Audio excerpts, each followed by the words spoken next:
What happens when a woman who's never unpacked a suitcase has to unpack her life instead? Beat. Love, laughter, and self-discovery crash under one mismatched roof. From globetrotter to reluctant roomie, Ruby Harris has spent her 30s skipping time zones, house-sitting for strangers, and congratulating herself on dodging anything resembling a permanent address. Beat. Airports are her comfort zone. Commitment is turbulence.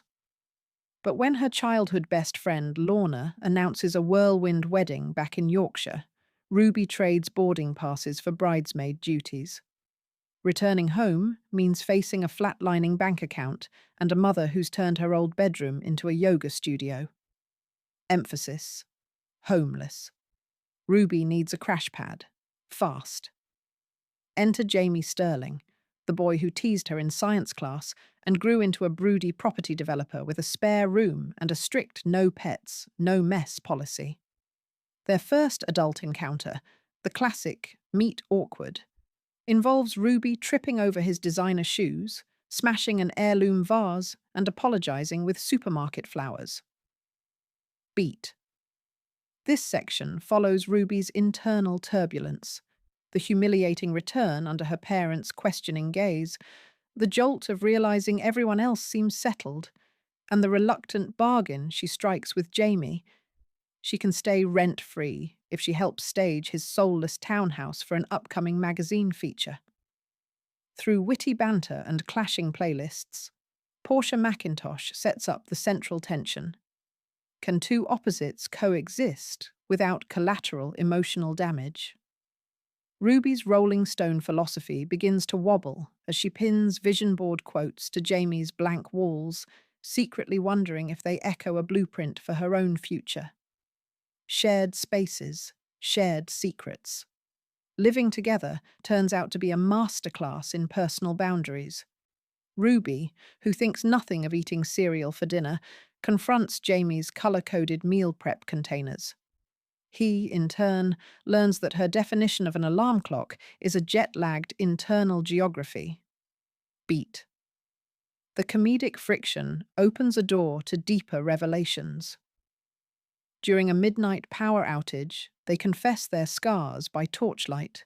Jamie's divorce after a fast-tracked marriage. Ruby's fear that roots equal stagnation.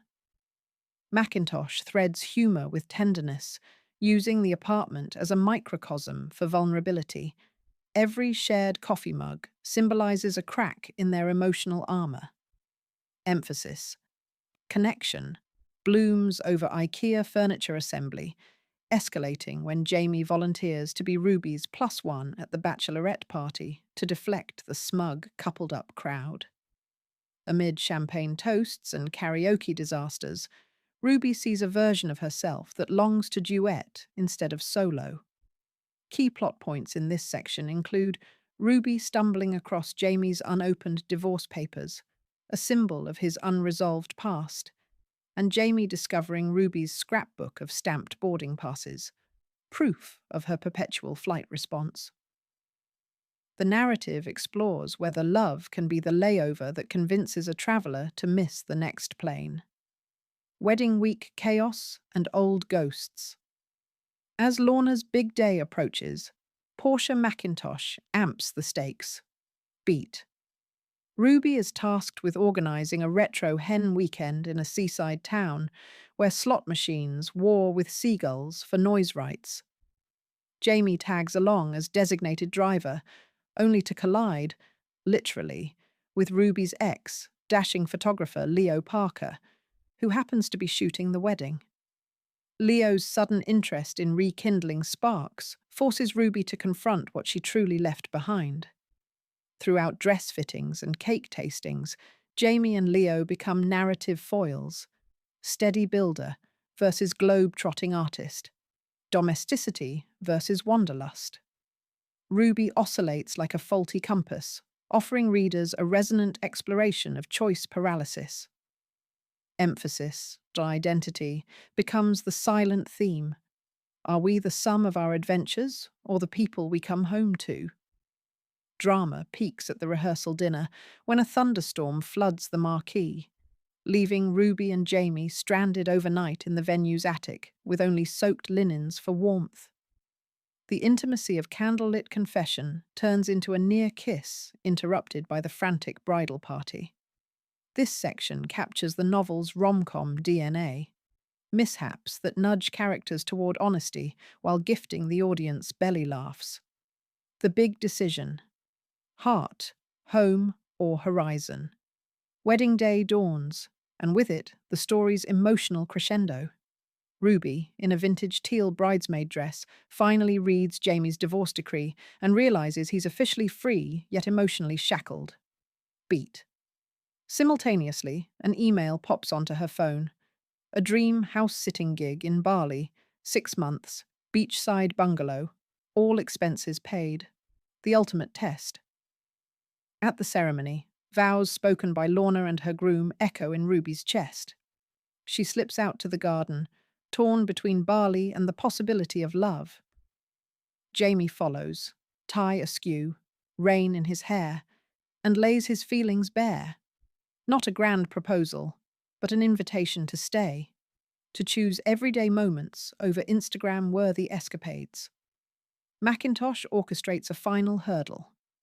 Leo, sensing Ruby's hesitation, offers partnership on a world photo tour. The triangle tightens. Beat. In a beautifully written internal monologue, Ruby recognizes that a passport full of stamps can still feel empty without someone to share the stories. She declines Leo's offer, turns down Bali, and asks Jamie if they can renegotiate the no pets rule, because she bought a houseplant and intends to keep it alive. The chapter ends with them dancing under fairy lights as the DJ plays a song Ruby once heard in an airport lounge, now redefined. Emphasis, belonging. Finally anchors her, and Jamie learns that home is less about walls and more about who walks through the door.